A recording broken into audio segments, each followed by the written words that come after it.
Alright, so next what we're going to do is take a look at a technique of fading color. So I'm going to reopen the Fern JPEG image, duplicate that background layer, and now I'm going to add my black and white adjustment layer. Just going to leave it at the default for now. And now I'm going to select my black and white adjustment layer mask. Next I'm going to go to the toolbar and I'm going to select my gradient tool, and that's under my paint bucket. And the gradient I'm going to select is going to be the far left. I want it to be black and white. And so what I can do is I can make the color fade by adding a black to white gradient. And you'll see where it's starting to fade, going to black and white. I can do it vertically. I can do it at an angle. I could select a radial gradient. And then the middle will be in color and it'll slowly go to black and white. Or I can go in and I can select an angle gradient,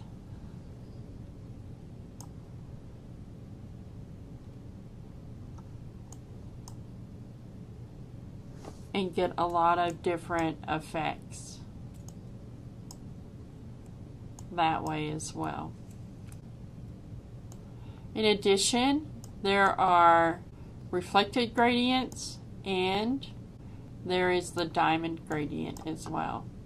And so if I add the diamond gradient to this image, it's a little bit harder to tell. You can't really see that shape, but you can play with the different gradient options and apply an interesting black and white to color gradient effect on your image very easily through that process. Next we're going to look at duotones a little more in depth. And so let me go ahead and open another image. I'm going to this time select the walk-in forest.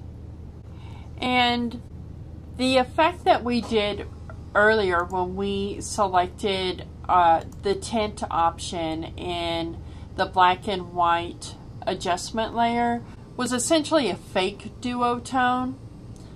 I'm going to delete that black and white adjustment layer I just created.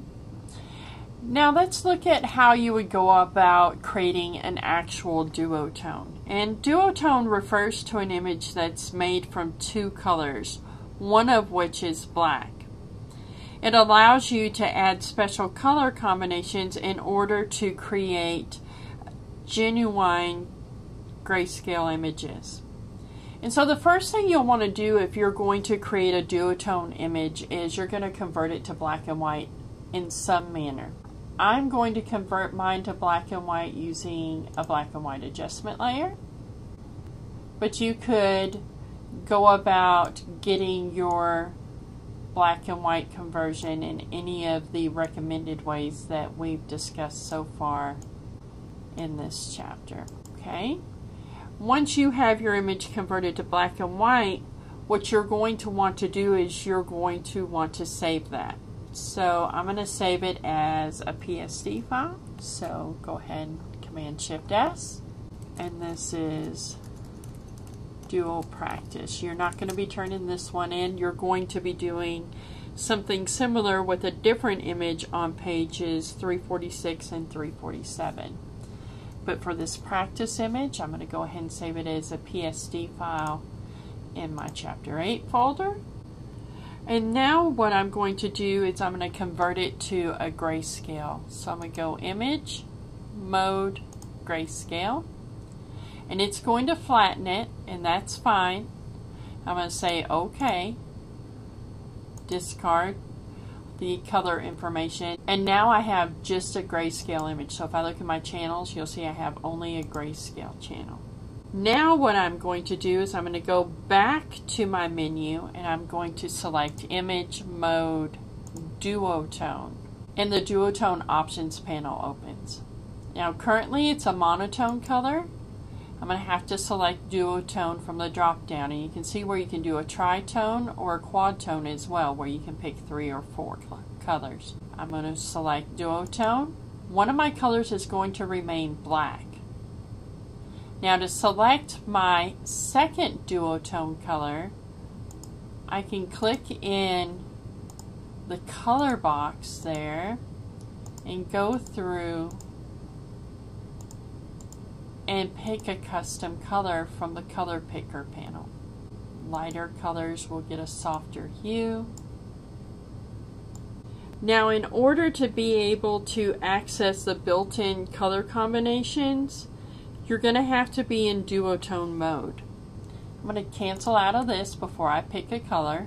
I'm going to go ahead and drag my panel down just a little bit, because you can see when I click on the presets panel that there are lots of preset duotone options available already done in Photoshop. But in order to access these presets, I have to have first converted my image to black and white, converted it at that point to a grayscale image, and then gone in and converted it to a duotone image. So first I'm going to find a combination that appeals to me, and I'm going to go with that one. Once I'm through, I'm going to click OK, and then I'm going to go back Image Mode, and I'm going to go back to RGB color. And now if I look at my channels, I'll see I have my red, green, and blue just like I started. Okay, so you're going to do this on an image of your choice. You're going to go to unsplash.com, go through, select an image that we're not using. Once you have the image selected, you're going to right click on it, save that image as Duotone, D-U-O-T-O-N-E, and place it in your Chapter 8 folder. You do not have to pick this image. You can pick any image on unsplash.com that we're not using for any of our other assignments this week. So once you've named it Duotone, you're going to save it in your Chapter 8 folder, and then you'll go back into Bridge, select the Duotone image that you just saved, and complete steps 1 through 5 on pages 346 and 347. After you've completed each of those steps, you're going to then save this as 8E, your last name, underscore, it'll be Duotone, and it will be saved as a PSD. Click Save, and yours will have the Duotone effect applied to it from steps 1 through 5 on pages 346 and 347. Now the reason why so many people love Duotone images is they're highly used when printing things. And a lot of upscale galleries, when you walk through and you're looking at black and white images, almost all of them have some color applied to them. Now when you're printing things, you have to pay by color, and so having a duotone image is cost effective because you're just applying a single color to your black and white. And this can provide you with a wide range of high quality color combinations that you might otherwise not be able to afford.